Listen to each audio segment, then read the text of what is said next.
Okay, good morning. Let us start our meditation first.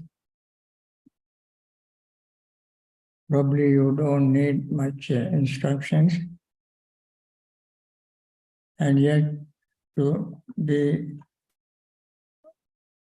some uniformity in the practice, I like to suggest certain points. Even though we all practice individually, according to our own understanding and our experience, I like to suggest that we all pay total, undivided, mindful attention to our breathing and notice rising and falling of our breath.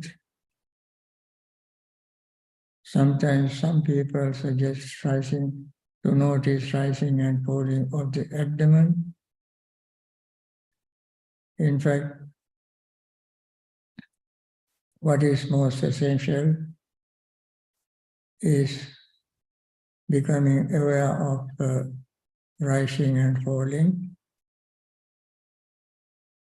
because everything is rises and falls. Everything comes into existence and passes away. That we experience every moment, whether we close our eyes or open our eyes.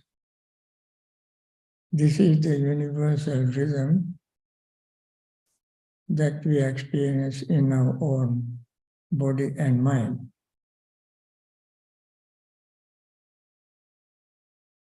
That is the theme of Vipassana meditation. No Vipassana meditation is worthy of its name if we do not become aware of anicca. Anicca means something rises and falls. Rising and falling is the definition of anicca. So everything is anicca. Our body, feelings, perceptions, thought and consciousness. Only material we have to use for gaining this awareness of anicca, rising and falling. When we see this, our nitya sanya passes away. Perception of permanency passes away. And also it leads to gaining awareness of suffering. Whatever is impermanent is subject to suffering. Whatever is impermanent, unsatisfactory, is without self. Self is assumed to be something permanent, eternal, everlasting, immutable. But when we see rising and falling, we don't see anything in this aggregate of suffering. Aggregate of suffering is another name for the 5 aggregates. Dukkha khandasa samudayo hoti, Buddha said. Arising of this whole mass of suffering. In this whole mass of suffering, there is no one single iota which doesn't change, inside and outside.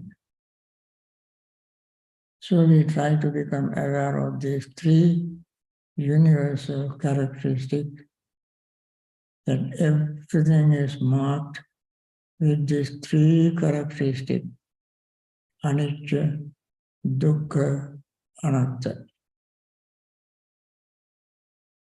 I think this much is very powerful and enough for us to spend not only this short period of time, but to spend the whole life becoming aware of these three characteristics. So I think we may not spend much time in talking, but let us spend this time in practicing. As I said, it is not the length of time that we spend on the cushion that matters, but the quality and achievement we make during that time. So we practice at least 40 minutes, and then I ring the bell and start our talk.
Natthidhanam apanjassa Panyānati adhayato yam nidhanancha panyacha save nibbana santike.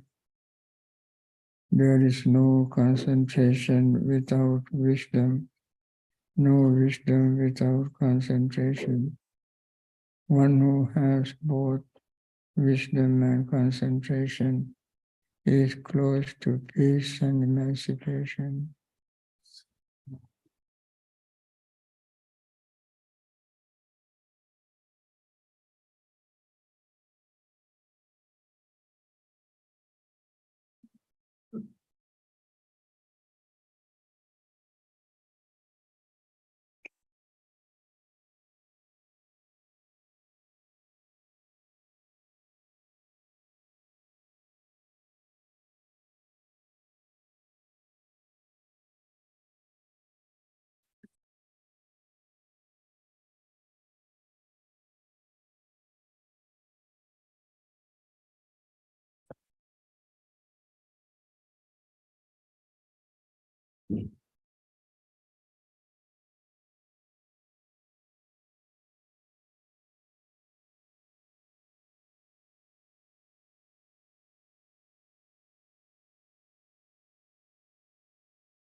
We want to continue our talk on Anapanasati Sutta. As we mentioned yesterday, although we use this title, this encompasses every aspect of meditation, especially vipassana and samatha meditation.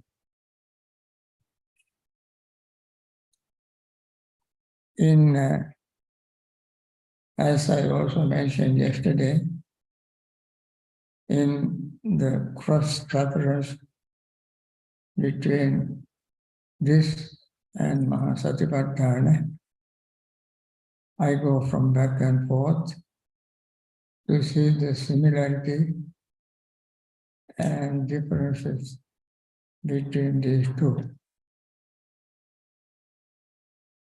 Mahasatipatthana begins with Ekayano ayam bhikkhave maggo, that has been translated into English variantly. Different people translate it differently. I think some say it is the only way for the purification of mind, overcoming sorrow and lamentation, pain and grief, and getting the right path and attaining Nibbana and so forth. This is the only way. But there are other discourses which also can lead to discourses that describes the attainment of enlightenment by following those instructions. For instance, I mentioned the name of this discourse yesterday, that Atthaganagara Sutta has given 11 ways of attaining enlightenment. Attaining the first jhana, and then reflecting on each factor in that first jhana, one can see that these mental factors are created by the mind. Whatever is created in the mind is impermanent, unsatisfactory, and selfless. I just mentioned a few minutes ago, these are the core practice in the personal meditation. Seeing impermanence, unsatisfactoriness, and selflessness. So, and therefore, we must not say this is the only way, but the real meaning should be this way leads only to attain enlightenment. Ekayano ambikve maggo means this practice leads directly to attain enlightenment. This practice. It is very clear, Buddha has mentioned in several places, the method, the way to attain, to go to heaven is one, way to go to hell is another, way to go to be born as human being is another. Like that, there are various ways of going in various different directions. But when we practice this method, we definitely will attain enlightenment. That is the meaning of Ekayano Ayambikve Maggo. And in the Mahasatipatthana, we have, as we all know, 4 foundations. First one is mindfulness of the body, which has been divided into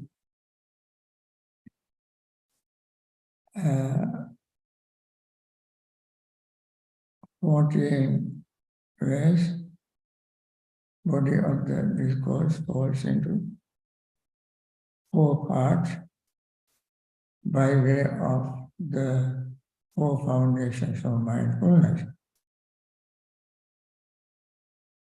Contemplation of the body, which comprises 14 exercises. 14 exercises. What are these 14? Mindfulness of breathing, number 1. Contemplation of the postures, 4 postures, 2. Then full awareness, clear comprehension is number 3. Attention to the foulness, 32 parts of the body is number 4. 5. I say attention to the element, number 6. And 9, charnel ground contemplation, reflection on the corpse as it decomposes. There are 9 stages. So altogether, 14 exercises. Now, mindfulness of feeling,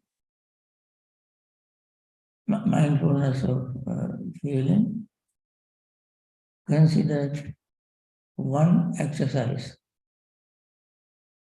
Although there are 9 states in mindfulness of feeling, Piti Parasamveti, Sukha Parasam, Sami Samvas, Sukham Vedana Vedana,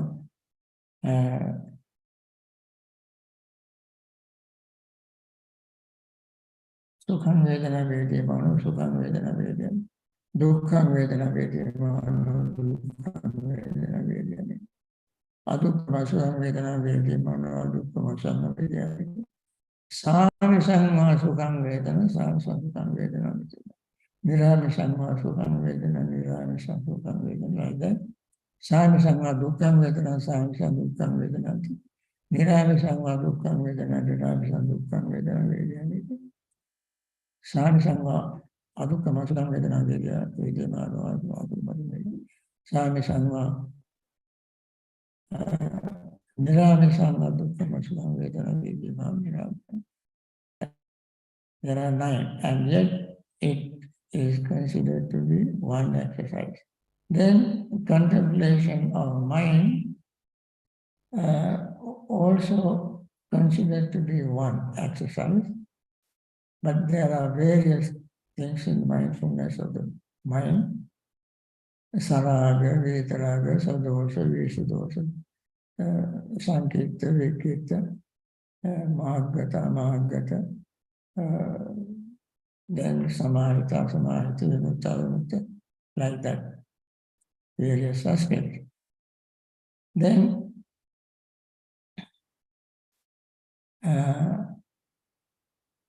contemplation of the Dhamma or phenomenon has 5 categories. 5 hindrances, number 1 category, number 2, 5 aggregates, number 3, 6 senses, sense bases, and how fetters arise depending on 6 senses and sense objects, and 7 factors of enlightenment, and Noble Eightfold, 4 Noble Truths. So, and therefore, Satipatthana Sutta, Mahasatipatthana Sutta both expounds altogether 21 exercises. 21 exercises in the contemplation of the body, feeling, mind, and mind object, called Dhamma. So,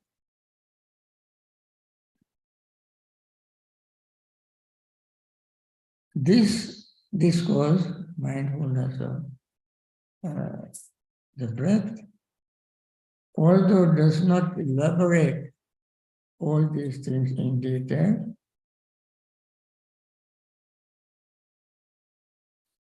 has included all these practices. And it has a different way of practice. In its, according to detailed explanation of Anapanasati Sutta, it has mentioned that there are various kinds of knowledge we gain,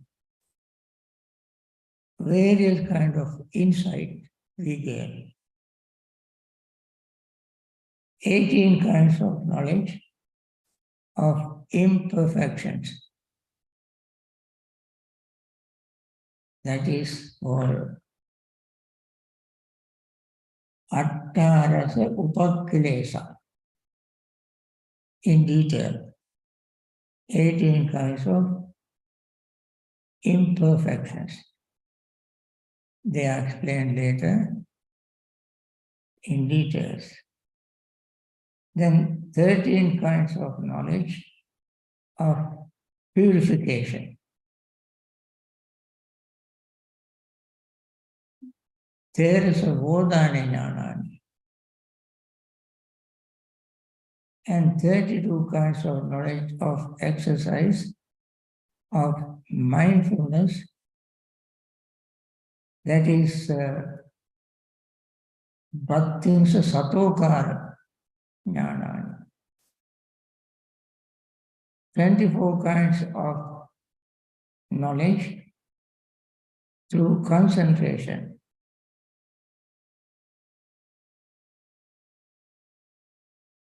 Chaturvichati samadhi jnanani. Samadhi vasena jnanani.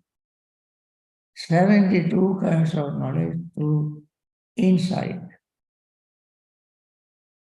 That is Desatati vipassana jnanani. 8 kinds of knowledge of revulsion. Satya nibbida jnanani. 8 kinds of knowledge of conformity with revulsion.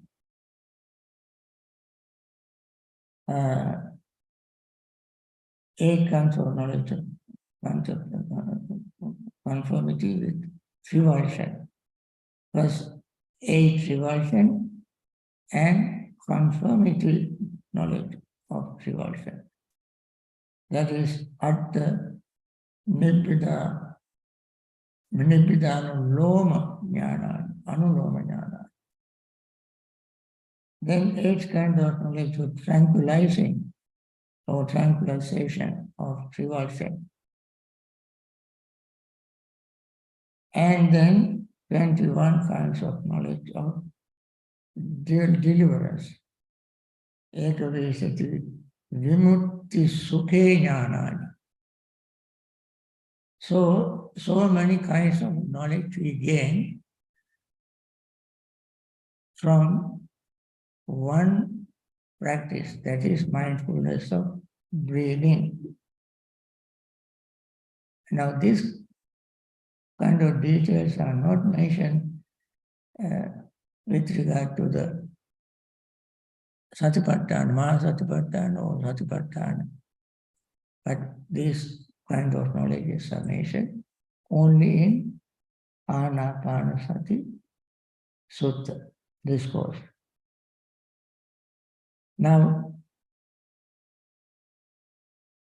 let us see what these are in some detail. This has been the sort of a synopsis, and we go to little detail. We explain the discourse of this detail, especially in Patisambhita Magga. They explain it is in a way when we practice this, this very naturally, slowly unveil in our experience. Slowly we become clear in our practice. Now, at the beginning, we simply know this as a theory. In order to see in order to see the reality in theory, we must practice. Therefore, this very lofty method. Only through the practice we can confirm them, we can verify them, we can realize them only when we practice. If we do not practice and make a sort of a very short practice once a week, once in 2 weeks, occasionally, we cannot get this. We have to practice continuously, consistently, every single day. Then we naturally, our senses, our mind naturally opens to these areas. Now,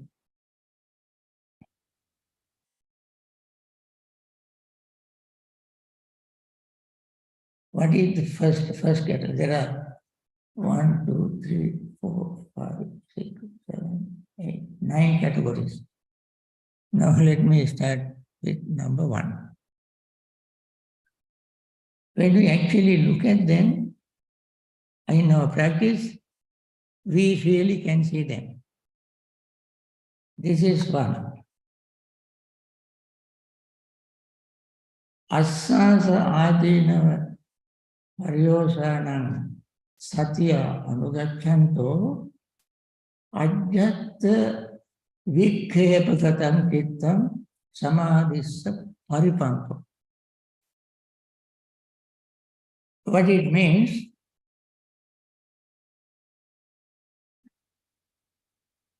internally distracted consciousness of one who follows with mindfulness the beginning, middle, and end of inhaling. I mentioned yesterday, we say sabbakaya parisamvedi asasissameti sikkati. Sabbakaya means knowing the beginning, middle, and end of inhaling. Sabbakaya parisamvedi passasissameti sikkati. Knowing the beginning, middle, and end of exhaling. When it says, when we pay attention to the beginning, middle, and end of inhaling,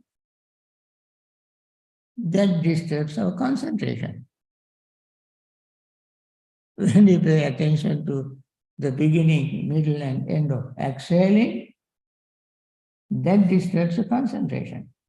Because mind goes from beginning to the middle, and we are thinking, what is the beginning, what is the middle, what is the end?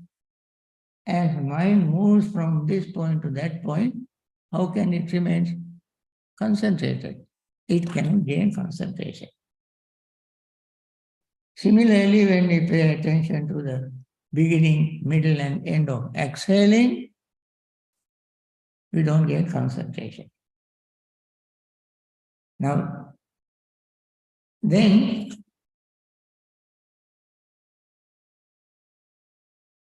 I try not to read Pali because it takes much longer time.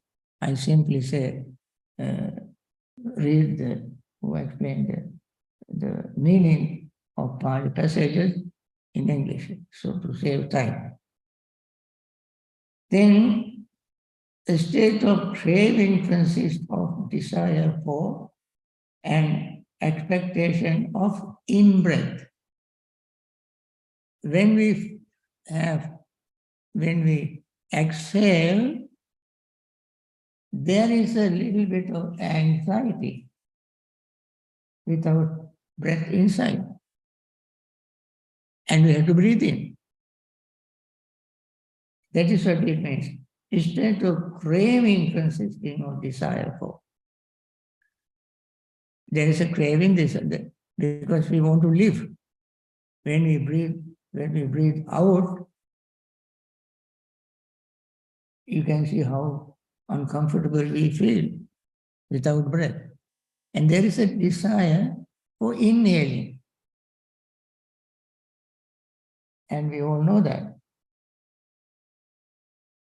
When we inhale, we cannot hold the breath too long. And there is a desire to exhale. This also is a disturbance for gaining concentration. At first, our concentration is disturbed by seeing beginning, middle, and end of inhaling and exhaling. Then our concentration will be disturbed by the desire, anxiety for inhaling when we exhale and exhaling when we inhale. That also disturbs. Then, longing for the obtaining of the out-breath by one varied by the in-breath. We get tired when we breathe in, and then we long for the obtaining of the out-breath. We want to let it go. We cannot hold too long. And again, long for the obtaining of the out-breath by one wearing of the out-breath. Now, in-breath itself is tiring, so we want to out-breath, exhale, and exhaling is tiring, then we have to inhale. In this case, we get our mind, the concentration disturbed. Anapanasati Sutta is a subject, a practice that leads to gaining both concentration and insight. Now, when we want to gain concentration, these are obstacles. But when we want to gain insight, these are aids. They help to see impermanence. These changes we must see. So although these two work together, both of them contradict each other. There is a conflict. So we said 18 kinds of imperfections. This is one set of imperfections. What are these? The one set that is seeing beginning, middle, and end of inhaling and exhaling is one set. One pair, that means two are there, and desire for inhaling and desire for exhaling, another two pair, four, and then longing for the obtaining of the out-breath by one way of in-breath. And then the opposite of that, this way there are two. Altogether there are six. 6 imperfections in this group. Out of 18, we got 6. And other second 6 is consciousness which wavers in regard to the in-breath when one adverse to the sign. Now, what is the sign? The sign is breath itself is a sign. Now, when we breathe in and out, we gain sign of concentration. What is the sign of concentration? It is like feeling something rubbing our nostrils, like a piece of cotton, very soft touch, or taking a petal of a soft flower and rubbing on the tip of our nose, or appearing a very tiny bright light, that is a sign. So there are various such things. They are very tiny, soft, gentle touch. That is the sign. Now,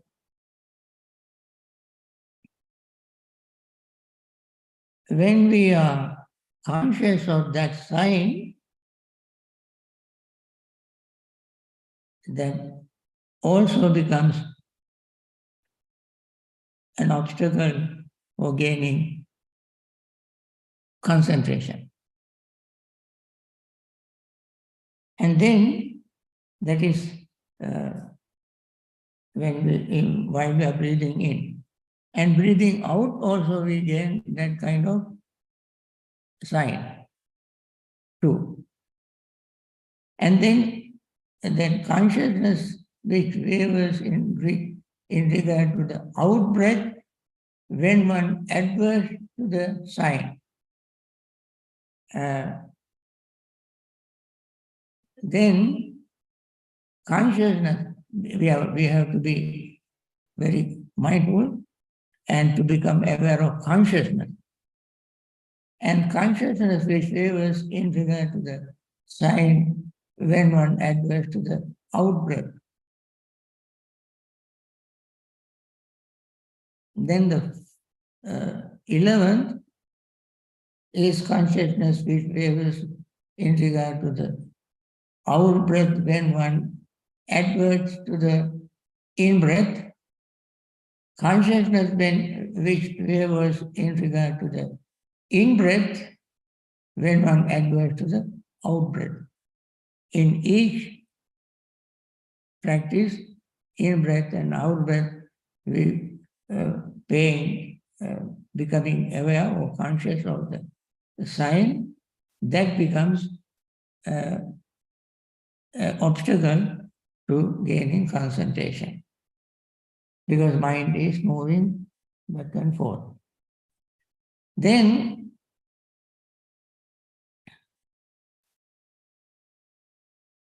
when one becomes conscious of the consciousness which runs after the past breath and attached by distraction. That means when the mind, we become aware of out breath.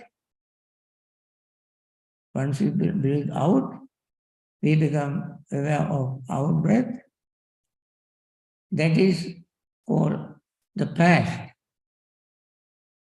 Out breath, when we breathe out, that is the past, although it is very minute moment, that breath is gone. Therefore, it is called past breath.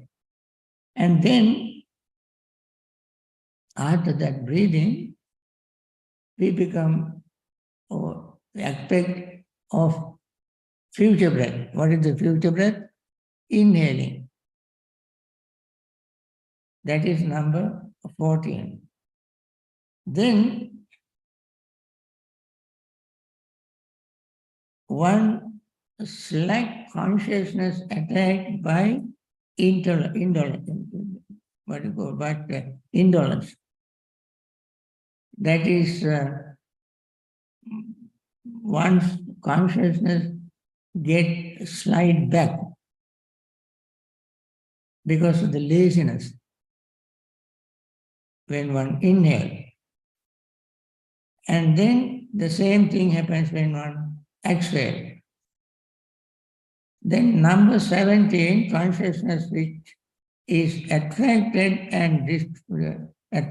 by greed. Now, when greed arises while we are breathing in, that becomes an obstacle to gaining concentration. And also when we breathe out, desire to breathe out is a distraction for gaining concentration. These are the 18 knowledges we gain, 18 knowledges. So distractions we gain when we pay attention very carefully, mindfully. That is number 1. Among knowledges, first category. That is, then there are 13 steps of gaining purification. Now, there are various methods of gaining purification, purifying the mind. According to Vratavinita Sutta and so forth in Majjhima Nikaya, there are 7 steps for gaining concentration, purification. But here,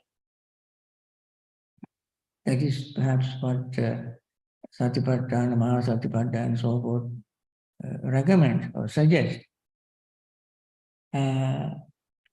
Including them, in Anapanasati Sutta description, we find these steps for gaining concentration, or gaining purification. They are 13 in number. What are they?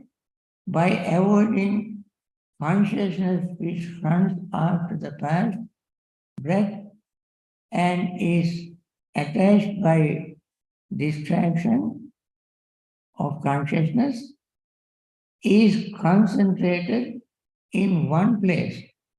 That means avoiding of the desire for the breath that is gone, the past breath,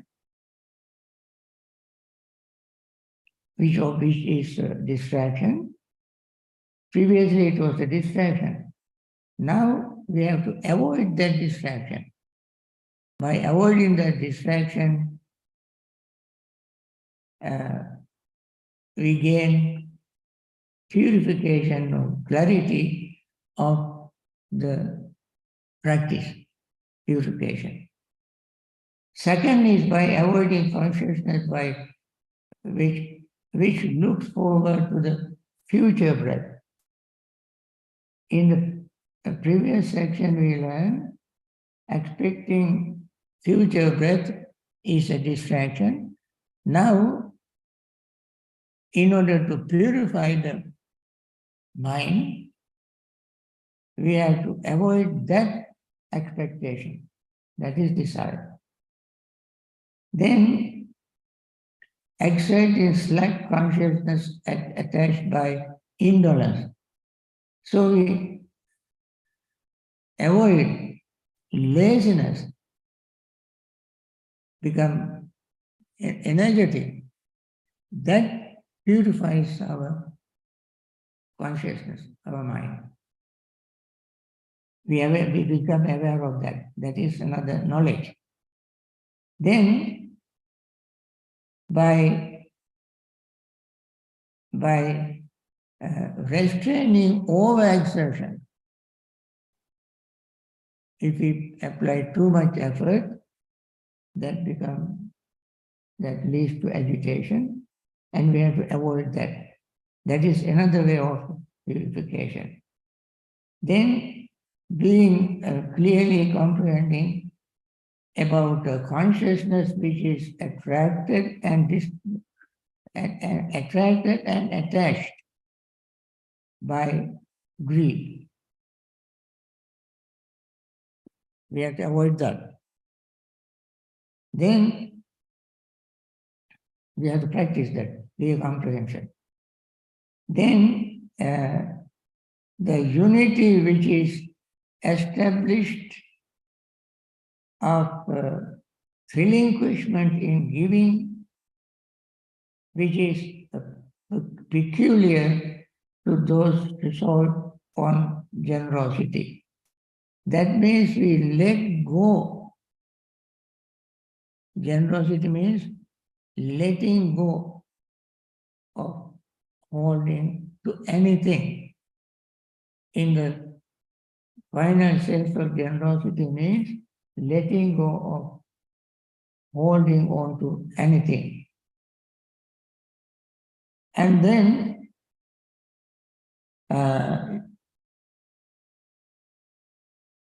the unity which is established of the characteristic of decay, that also is very peculiar to the meditation, to meditator, in order to gain insight. Then unity which is establishing of the a cessation which is peculiar to the noble person, nirodha, cessation of everything that comes to existence. That comes to existence is ceases. Then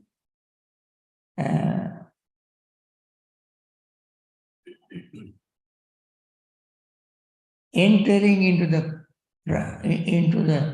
purity of practice without any ulterior motive, just for the gaining of wisdom, one practice.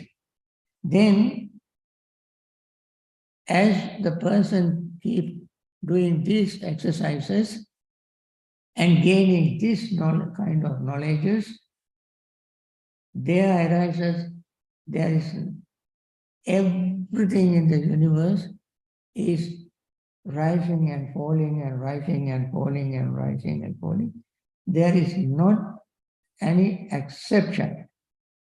When one sees that, equanimity arises in the mind. There is no attachment or detachment of anything. Everything is rising and falling and rising and falling. Equanimity. When equanimity arises, there arises a knowledge called glad. Equanimity leads to final stage of becoming glad. This seems to be two different type of experience, because once one may think equanimity is the last stage, but from the equanimity also there is a state called peace. And this is how this 30 knowledge of purification arises. Then 32 kinds of exercises of mindfulness. How we get these 32? There are 4 tetrads. A tetrad means group of 4. First tetrad is mindfulness of the body. Second tetrad, mindfulness of feelings. Third tetrad, mindfulness of the mind. Fourth tetrad is mindfulness of the body, Dhamma. Now, when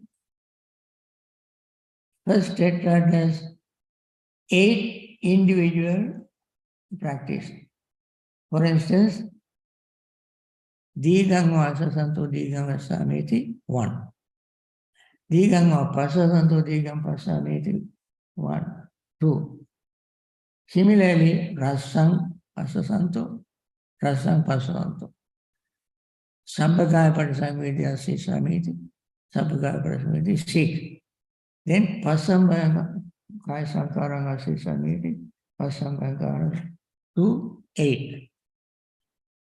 When 8 is multiplied by 4, you get 32. Right? 32 kinds of knowledge. And each one of them is considered to be clear knowledge, the kind of knowledge. And then 24 kinds of knowledge through concentration. That is, these are the one-pointedness and non-distraction of mind by means of breathing in and breathing out in each of the 4 bases of each of the first 3 tetrads. 24 is taken only from the first 3 tetrads. Last tetrad is not counted for gaining this concentration, because last tetrad is dealt separately as a part of pure vipassana. Therefore, first three is considered to be the practice of concentration. And therefore, those out of those 32, we minus last 8, then we have 24. And then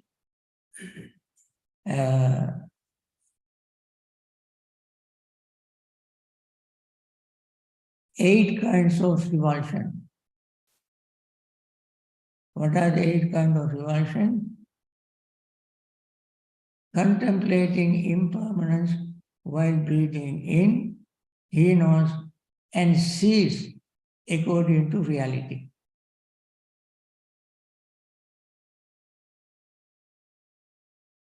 In the last tetrad, we have 4: Anicca-anupassi, Viraga-anupassi, Nirodha-anupassi, Patinissagga-anupassi. That is, seeing impermanence, one breathe in, seeing impermanence, one breathe out. And this is called seeing according to reality. Impermanence is the reality. And this is what is called seeing things as they really are. Now, what are the things that we have to see as they really are? Things are our own aggregate, 5 aggregates: form, feeling, perception, thought, and consciousness. Seeing them impermanent, we breathe in. Seeing them impermanent, we breathe out. So, last tetrad talks about impermanence. And seeing things according to reality, we breathe out. Seeing impermanence according to reality, we breathe out. I mentioned yesterday that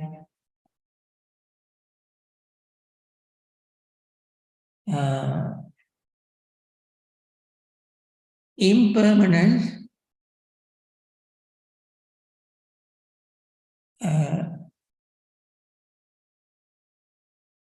is defined as rising and falling. Anicca is defined as rising and falling. That means something is the body, feeling, and so forth are always rising and falling. Never remain fixed. Never remain fixed. And that is how the impermanence is defined. Not fixed. So, understanding of the impermanence of the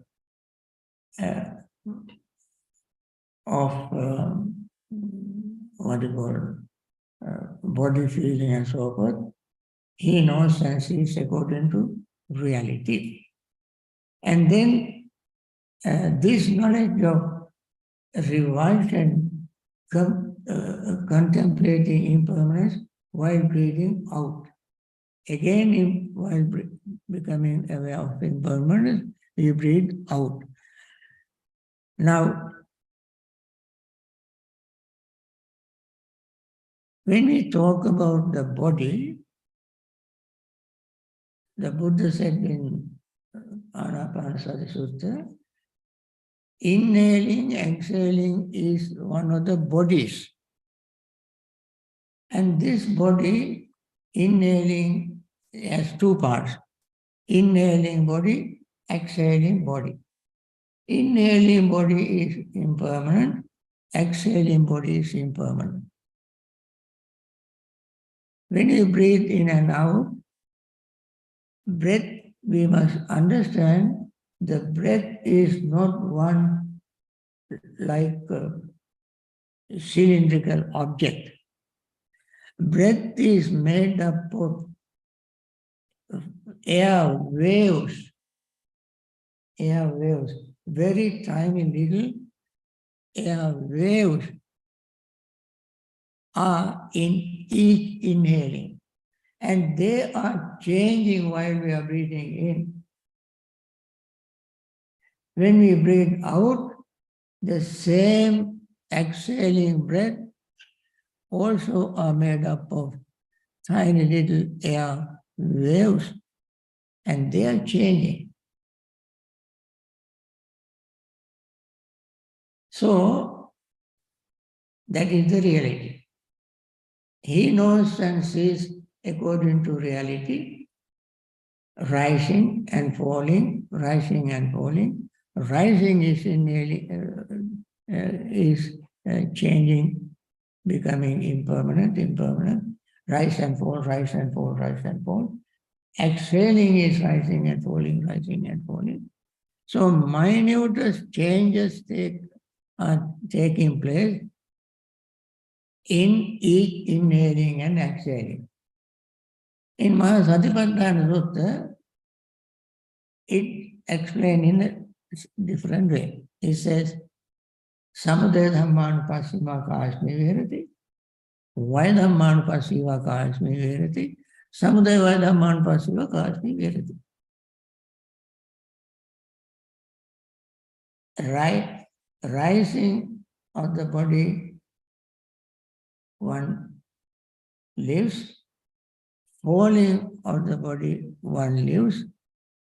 Samudaya Dhamma.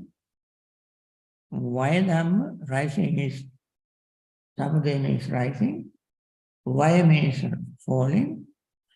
After saying rising and falling, then these two combine together and says rising and falling.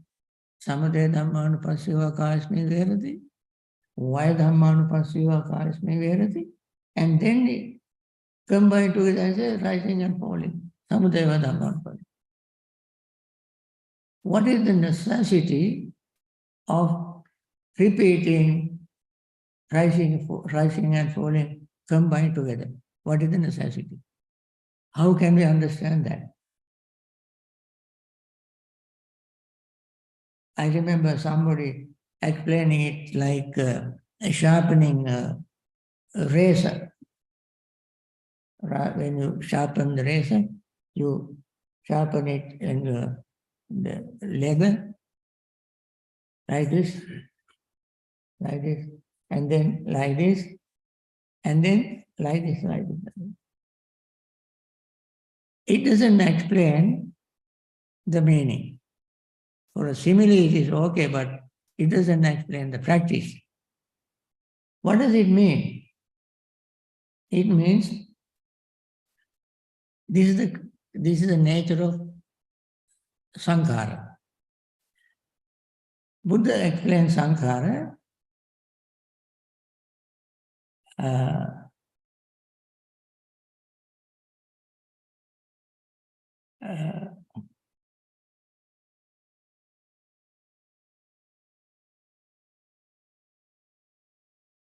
uppado paññāyati, vayo paññāyati, titasa aññatattam paññāyati. That is, rising is visible, falling is visible. What is called existence, that also visible. Titasa aññatattam paññāyati. Aññatatta means becoming altering. That is, rising is visible, falling is visible. What is in between also is altering, changing. When we breathe in and breathe out, we can see rising, falling, and while rising, the breath changes. That is anyatattva, titasa anyatattva. That movement also is moving while changing. The movement moves while changing.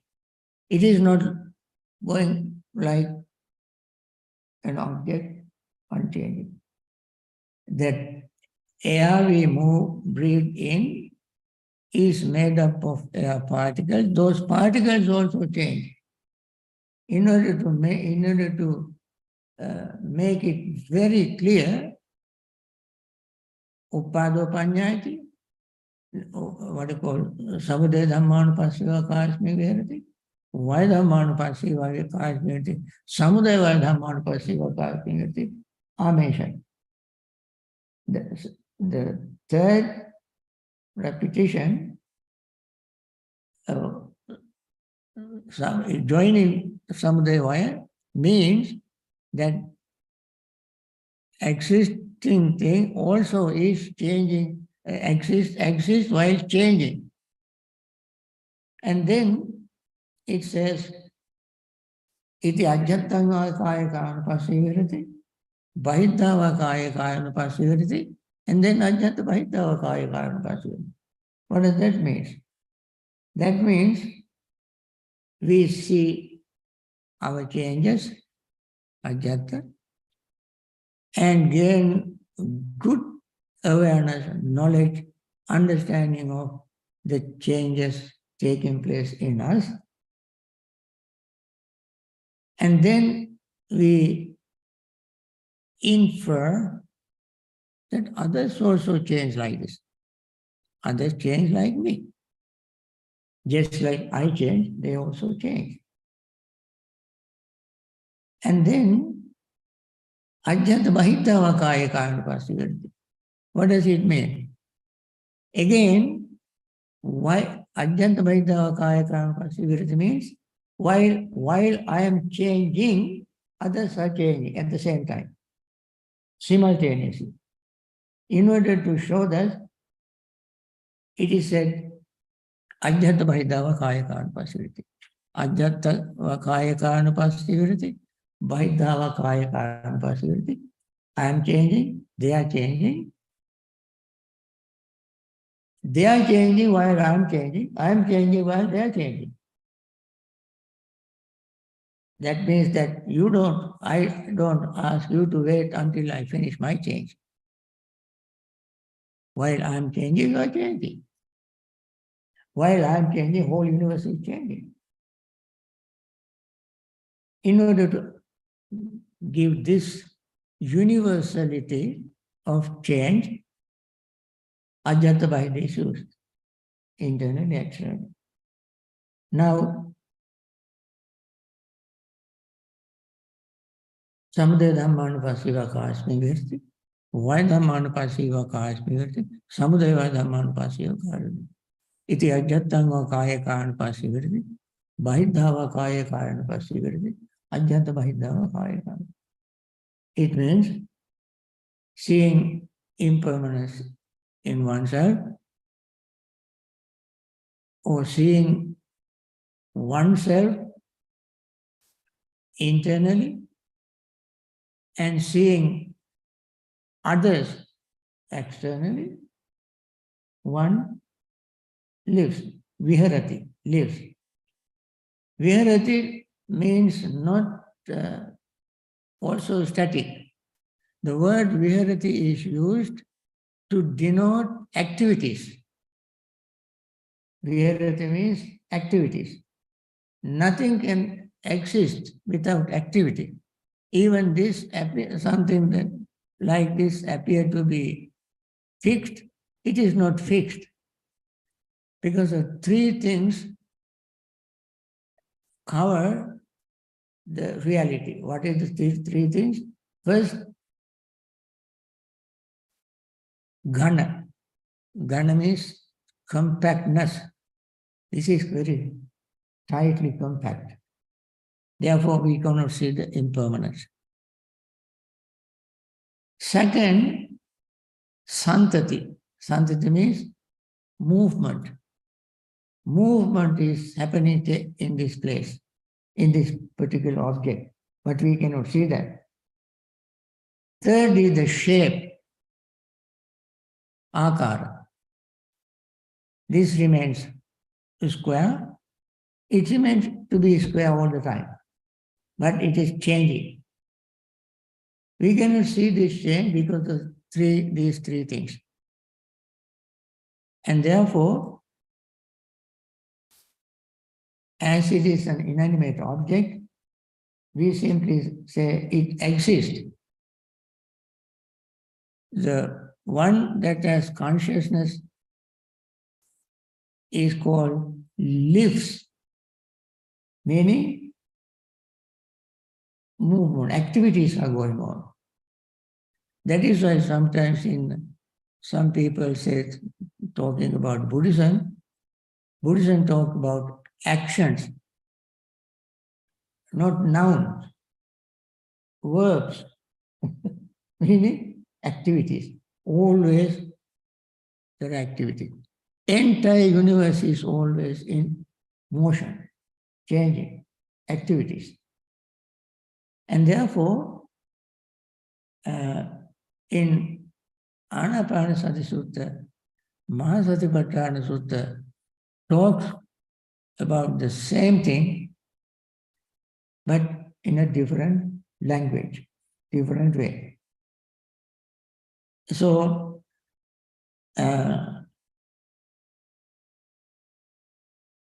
then... I can't hear, sorry. Oh, sorry. What?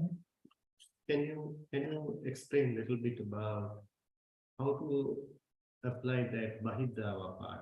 What does that require, that level? That is inferential insight. Inferential insight. That means we compare us with others. Actually, that is a very wonderful technique to see that we are not different from others. Although this is called measurement, comparison. Generalizing what we realize about ourselves to others and everything. Generalizing, is that what we call? Yeah, generalize. Right. We generalize, and this is a wonderful practice for metta meditation. That is why metta meditation is called etam sating aditya. This mindfulness, practice this mindfulness. Metta practice is called mindfulness practice. Why? What is that mindfulness? We are mindful of our equality. We are mindful of our suffering. We all are in the same boat. No, none of us is different in that sense. Because in the teaching of suffering, there's no any tiny little being without suffering. We all suffer. And therefore we all need metta.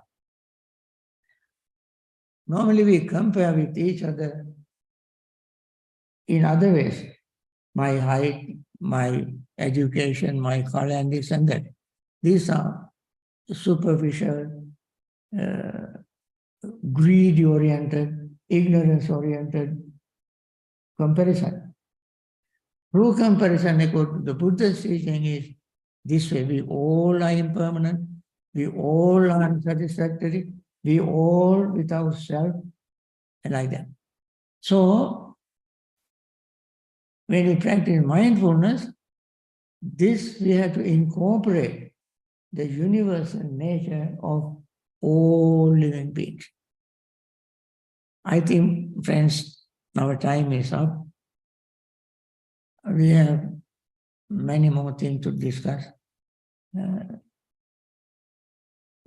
But let us see how much we can cover. Okay? As I mentioned, you all have a very wonderful day and see you tomorrow.